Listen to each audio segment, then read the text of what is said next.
Nah, pada kesempatan kali ini kita akan membahas mengenai tahapan konseling individu.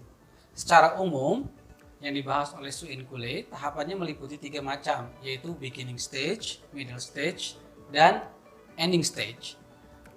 Namun, saya tambahkan satu tahapan, yaitu tahapan persiapan, karena di dalam persiapan juga tidak kalah pentingnya, gitu ya. Nah, kalau misalnya secara umum tahapan konseling nanti detail-detailnya berbeda, memang dalam satu pendekatan dengan pendekatan yang lain di dalam hal kekhasannya itu memiliki sedikit banyak perbedaan. Tapi secara umum kira-kira sama gitu ya, ada persiapan, tahap awal, kemudian tahap pertengahan dan tahap akhir gitu. Oke, nah pada tujuan kali ini yaitu kita akan membahas mengenai tahapan-tahapan tersebut. Nah, yang pertama yaitu merupakan tahap persiapan. Tahap persiapan yang perlu dilakukan yaitu ada satu, yaitu mengenai interview awal ya. Kita sering banyak ada sebutannya, yaitu ada interview, ada verbal setting, dan kemudian ada yang lain-lain ya. Ada teknik mengumpulkan data demografi, itu banyak sebutannya. Nah, tapi di sini saya sebut saja yaitu interview awal. Tujuannya adalah untuk mengumpulkan data awal dari si konseli ya. Karena konseli bisa saja ya kondisinya seperti ini, yaitu kita tidak tahu sama sekali latar belakangnya dan tiba-tiba langsung konseling, ada kemungkinan kita itu mengalami kebukuan di dalam menjalin hubungan konseling. Meskipun konseling pada dasarnya adalah penerimaan yang tidak bersyarat, misalnya dengan menggunakan pendekatan Rogerian gitu ya, akan tetapi saya rasa gitu ya, kita tetap memerlukan informasi awal dari konseling. Makanya kita perlukan misalnya lembar wawancara seperti berikut ini. Nah, untuk mengumpulkan data awal. Nah, data awal ini pentingnya yaitu nanti agar kita makin erat lagi memasuki hubungan fase awalan atau fase tahap beginning stage gitu ya.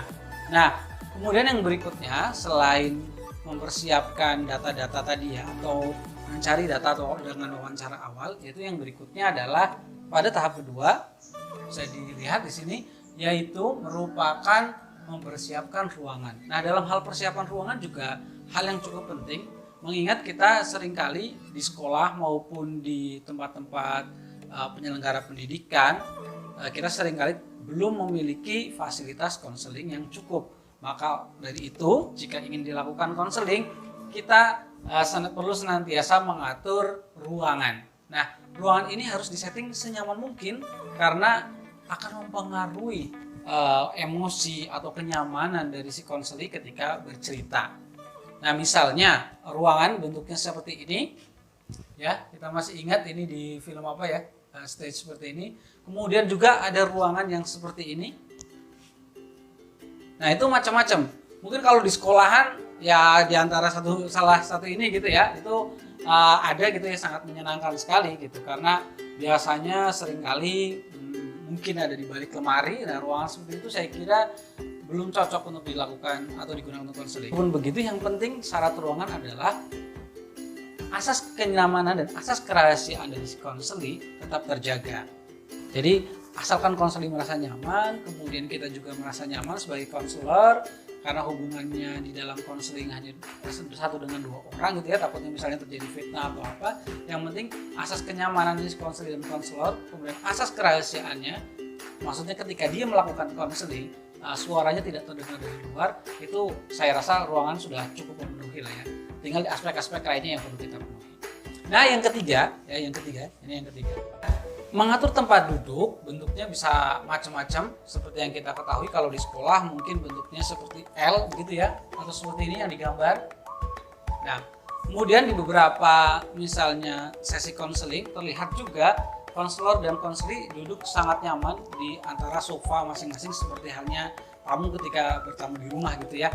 Nah, itu seperti itu juga boleh. Yang penting adalah tadi soal kenyamanan dan juga kemudahan ketika melakukan terapi dengan konseling. Saya kira itu. Jadi tempat duduk juga perlu diatur sedemikian rupa, karena jarak antara konseli dan konselor akan sangat mempengaruhi perasaan si konseli, terutama emosinya ketika merasakan komunikasi gitu ya yang intim dengan si konselor. Nah, cukup untuk tahap persiapan. Kita masuki ke tahap yang berikutnya, yaitu tahap awalan.